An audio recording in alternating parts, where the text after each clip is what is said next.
So now I'm taking it out. 1, and right here 2, and then right now you should just shake it a little bit.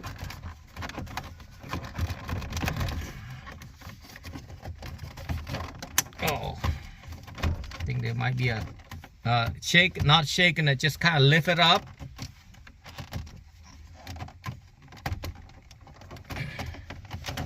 And take your tools again and push it down here. So it's got that little clip right there, see? Just lift it up and then you'll be able to get to this radio right here. Oh man, this radio is harder than I thought.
What I did, I took everything out from the radio, just the radio, and then I taped it up in the back, the ribbons, and I plugged the old plug right here, and then this is all the wiring to the radio, so hopefully I can put it in here without a problem. So here is the radio. Now I can start the car when as you can see earlier, see that? Now it's working fine. The radio is gonna come up, and I didn't put antenna because there's no antenna, so most likely they're gonna use Bluetooth only. And just wait a couple seconds for the dual to start up.